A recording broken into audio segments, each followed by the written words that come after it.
অনেক মানুষ আছেন যারা সকাল 4টায় ঘুম থেকে ওঠেন না, প্রতিদিন 1-2টা বই পড়েন না, প্রচন্ড পরিশ্রম করেন না, তবুও তারা জীবনে অনেক ভালো করেছেন। তারা ছোট ছোট অভ্যাস রপ্ত করেছেন, কিন্তু ধারাবাহিকভাবে সেটা করেছেন, আনইন্টারাপ্টেডলি সেই কাজগুলো করে গেছেন এবং যা তাদেরকে ধনী বানিয়েছে। এই যে ছোট ছোট অভ্যাস, এরকম 12টি অভ্যাস নিয়ে আমি কথা বলবো, যেটা আপনাকে দারুণভাবে হেল্প করতে পারে আপনার আর্থিক জীবনে শৃঙ্খলা আনার জন্য, আপনার আর্থিক জীবনকে উন্নত করার জন্য, আপনাকে ধনী করার জন্য। প্রথমেই আপনি আপনার জীবন থেকে আরেকদিন করব এই শব্দটি মুছে ফেলুন। আপনি যখনই ভাবেন যে আপনি কাজটি এখন করবেন না, কয়েকদিন পরে করবেন, আরেকদিন করবেন, তখন মূলত আপনার মস্তিষ্ক আপনাকে এই সিগন্যাল দেয় যে তুমি কাজটা করো না। আপনি তখন কাজটা না করার জন্য প্রিপেয়ার্ড হন, অথবা আপনি ডিসিশন নেন সাবকনশিয়াসলি যে এই কাজটি আপনি করবেন না, ফলে এই কাজটি আপনার করা হয়ে ওঠে না। যখনই আপনি আপনার জীবন থেকে আরেকদিন করব বা একদিন করব এই ধরনের শব্দ মুছে ফেলতে পারবেন, তখন ইনস্ট্যান্টলি আপনি কোনো কাজ শুরু করতে পারবেন। এটা একটি ছোট অভ্যাস, কিন্তু প্র্যাকটিস করুন। এটা আপনার জীবনের বাঁক ঘুরিয়ে দিতে, আপনাকে নতুন এক উচ্চতায় নিয়ে যেতে দুর্দান্তভাবে হেল্প করবে। যখনই কোনো কাজ শুরু করবেন বাট করতে ইচ্ছে করবেন না, তখন 5 সেকেন্ড রুল ফলো করবেন। এটা আমি অনেক ক্ষেত্রে বলেছি। 5 সেকেন্ড রুল হচ্ছে 5, 4, 3, 2, 1, শুরু করে দিন কাজটি, যেখানে যে অবস্থায় থাকেন না কেন। It will help you a lot. দ্বিতীয় অভ্যাস হচ্ছে আপনি ভয়কে মোকাবেলা করুন। আমরা কোনো কাজ শুরু করতে যেয়ে বা কোনো কাজ করছি এমন অবস্থায় ভয় পেয়ে ভয়ে সিটকে থাকি, আমরা পিছিয়ে আসি। ভয় এমন একটা সংক্রামক ব্যাধি যে একটা ভয় অসংখ্য ভয়ের জন্ম দেয়, আপনাকে পিছিয়ে দেয় প্রতিদিন, প্রতি মুহূর্তে, প্রতিবার। যখন আপনি ভয়কে জয় করার ডিসিশন নেবেন, তখনই মূলত ভয়কে জয় করার প্রক্রিয়া শুরু হয়ে যাবে। সো ভয়কে নো বলুন। আমি একসময় কোনো বক্তৃতা দিতে উঠলে হাত পা কাঁপতো, লিটারালি কাঁপতো। সেই মানুষ এখন আমি ঘন্টার পর ঘন্টা বক্তব্য দিলে আমার হাত পা কাঁপে না। ভয়কে জয় করেছিলাম। আপনিও ভয়কে জয় করুন। তৃতীয় অভ্যাসটা কি? তৃতীয় অভ্যাস হচ্ছে কারোর অনুমতির জন্য অপেক্ষা করবেন না। এখানে অনুমতি বলতে বোঝাচ্ছি যে কোনো কাজ আপনি শুরু করবেন, ডিসিশন নিয়েছেন, আপনি মনে করছেন এই কাজ আপনার জীবনকে পাল্টে দেবে, এই কাজ আপনার জীবনকে অনেক উচ্চতায় নিয়ে যাবে, কিন্তু তখন আপনি অন্যের কাছে মতামত চাচ্ছেন বা অন্যের অনুমতি চাচ্ছেন। অধিকাংশ ক্ষেত্রে এই মতামত আসবে নেগেটিভ, এই অনুমতি আর মিলবে না। ফলে এই ধরনের অনুমতি চাওয়া বন্ধ করুন, বরং আপনি কাজ শুরু করে দিন। জীবন আপনার, আপনি ডিসিশন নিন। যদি আপনি বিশ্বাস করেন যে আপনার কাজ এই পৃথিবীকে প্রভাবিত করবে, আপনার কাজ এই সমাজকে প্রভাবিত করবে, মানুষের জীবনে ভ্যালু অ্যাড করবে, তাহলে তার সত্যি করবে। এই ক্ষেত্রে অন্যের মতামত সিক করবেন না। চতুর্থ অভ্যাস হচ্ছে আপনি আপনার নিজের সম্পর্কে উচ্চ ধারণা পোষণ করবেন। উইলিয়াম জেমসের নাম সবাই শুনেছেন, মার্কিন মনোবিজ্ঞানের জনক বলা হয় তাকে। তিনি একটা খুব ইম্পর্টেন্ট কথা বলেছেন। তিনি বলেছেন, মানুষ তার নিজের সম্পর্কে যা ভাবে সে আসলে তাই হয়ে ওঠে।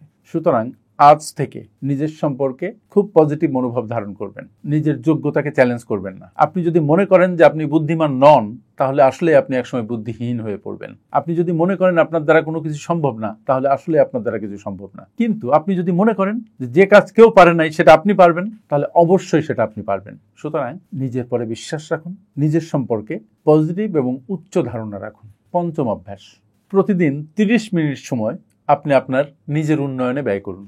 বলেছি মাত্র 30 মিনিট সময়, কিন্তু এই সময় ধারাবাহিকভাবে যদি আপনি ব্যবহার করেন লম্বা সময় ধরে, বছরের পর বছর, এটা আপনার জীবনে দুর্দান্ত একটা পরিবর্তন নিয়ে আসবে। এই 30 মিনিট সময় আপনি যে স্বপ্ন দেখেন সেই স্বপ্নের পেছনে ব্যয় করেন। এই 30 মিনিট সময় আপনি আপনার পজিটিভ দৃষ্টিভঙ্গির লালনে ব্যয় করেন।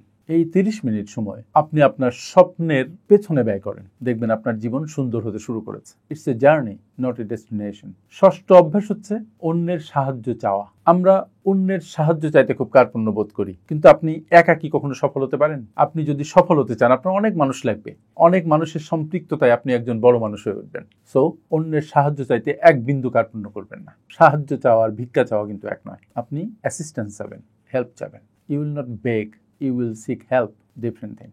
সপ্তম অভ্যাস, ধনী হওয়াকে একটা খেলা হিসেবে দেখেন। যখন কোনো একটা খেলা কোনো মানুষ করে, তখন সে খুব এনজয় করে।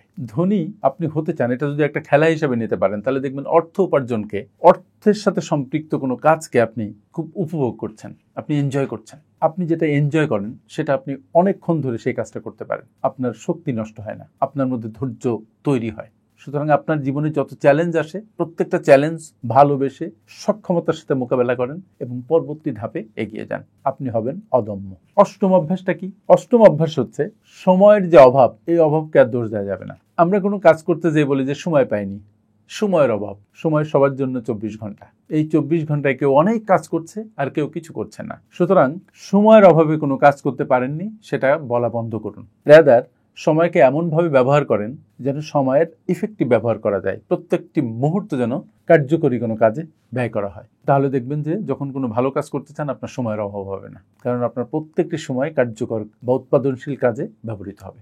নবম অভ্যাস, সৌভাগ্যের যে ক্ষেত্র সেটাকে বিস্তৃত করুন। অধিকাংশ মানুষ মনে করে যে সৌভাগ্য বুঝি জন্মসূত্রে আসে।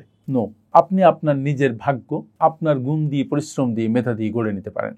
আপনি চেষ্টা করলে নতুন নতুন সুযোগ তৈরি করতে পারবেন, ব্যর্থতা থেকে শিখতে পারবেন। কোনো একটি কাজে একটা কৌশল ব্যর্থ হলে হাজারো কৌশল আপনি উদ্ভাবন করতে পারবেন। So do that. ভাগ্যকে দোষ দিবেন না, ভাগ্যকে বিনির্মাণ করবেন এবং আপনি সেটা পারেন। দশম অভ্যাস, প্রথমে যে কোনো একটা বিষয়ে পারদর্শী হয়ে উঠুন।